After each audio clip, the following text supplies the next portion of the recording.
Everything's cool. I am okay. From light to shadow. From color to chiaroscuro.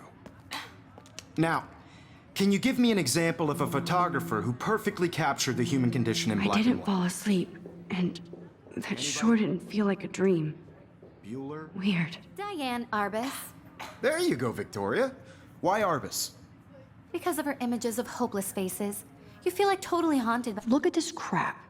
How can I show this to Mr. Jefferson? by the eyes of those. I can hear the sad class mothers and children. laughing at me now. She saw humanity as tortured, right? And frankly, it's bullshit. Shh. Keep that to yourself. Seriously, though, I could frame any one of you in a dark corner and capture you in a moment of desperation. And any one of you could do that to me. Isn't that too easy? Too obvious? What if Arbus chose to capture people at the height of their beauty or innocence? She had a brilliant eye, so she could have taken another approach. I have to admit, I'm not a big fan of her work. I prefer Robert Frank. I should take a picture to prove I'm still here. Plus, it's perfect for my portfolio. And I have to get my daily And there was selfie honesty quota. about the economic conditions of the era, but a beauty in the struggle.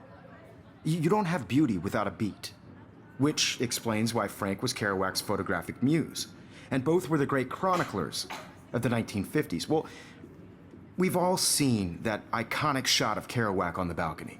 And if you haven't, shame, shame. Capturing the romantic urban solitude of the 20th century poet. You dig? Now, contrast Frank's stark Americana with Salvador Dali's surrealist photographs.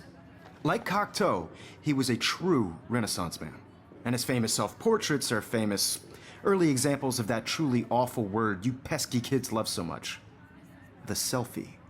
And it's a great tradition, and I wholeheartedly fight for your right to self-expression, or selfie expression. Sorry, I know. So if anybody wants to question the portrait as modern narcissism, they could go back hundreds of years to blame society. Speaking of questions, I bet you thought I'd talk all the way until the bell rang. It's your turn to lecture us.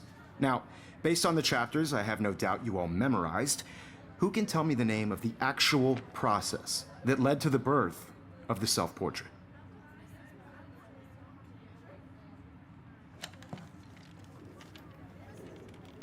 Anybody? Shh. I believe Max has taken what you kids call a selfie. A dumb word for a wonderful photographic tradition. And Max has a gift. Of course, as you all know, the photo portrait has been popular since the early 1800s. Your generation was not the first to use images for selfie expression. Sorry, I couldn't resist. The point remains that the portraiture has always been a vital aspect of art and photography for as long as it's been around. Now, Max, since you've captured our interest and clearly want to join the conversation, can you please tell us the name of the process that gave birth to the first self-portraits? You're asking me? Let me think. You either know this or not, Max. Is there anybody here who knows their stuff? Louis Daguerre was a French painter who created daguerreotypes, a process that gave portraits a sharp reflective style like a mirror. Now you're totally stuck in the retro zone. Sad face.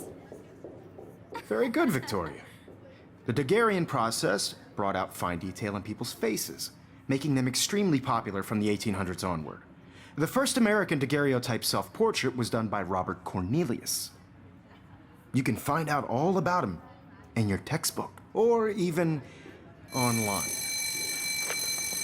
And guys, don't forget the deadline to submit a photo in the Everyday Heroes contest. I'll fly out with the winner to San Francisco, where you'll be feted by the art world. It's great exposure, and it can kickstart a career in photography. So Stella and Alyssa, get it together. Taylor, don't hide. I'm still waiting for your entry too. And yes, Max, I see you pretending not to see me.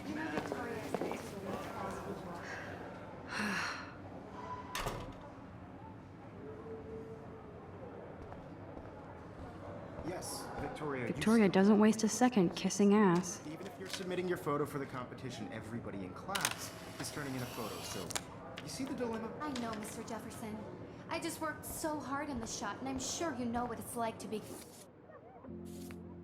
consumed by your work.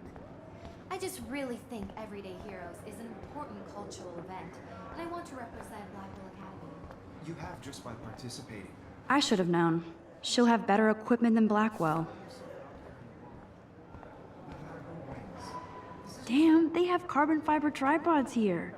The ball head even has a pan lock? God, that was amazing when Mr. Jefferson took a class picture the first week. Even though I didn't want to be in the picture at all, it was fairly fucking cool to watch him at work framing us. Looks like somebody was already working on this. Cool. Hi, Kate. Oh. Hi, Max. Kate, I hope I didn't embarrass you with my lame answer. It sucks to be dragged into the spotlight. Unless you're Victoria. She's got nothing on you, Max. Well, I should get going. Yeah, me too. Talk to you later. Sure. Let's talk later, Max.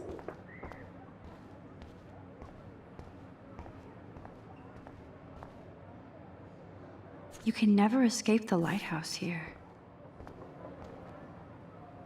Even in pictures, the forest around here always looks mysterious.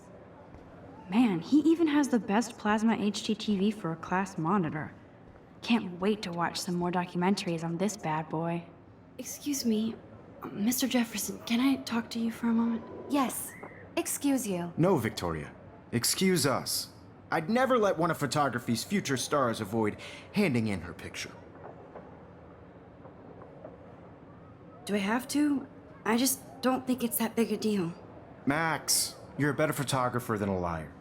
Now, I know it's a drag to hear some old dude lecture you, but life won't wait for you to play catch up. You're young, the world is yours, blah, blah, blah, right? But you do have a gift. You have the fever to take images, to frame the world only the way you envision it. Now, all you need is the courage to share your gift with others. And that's what separates the artist from the amateur.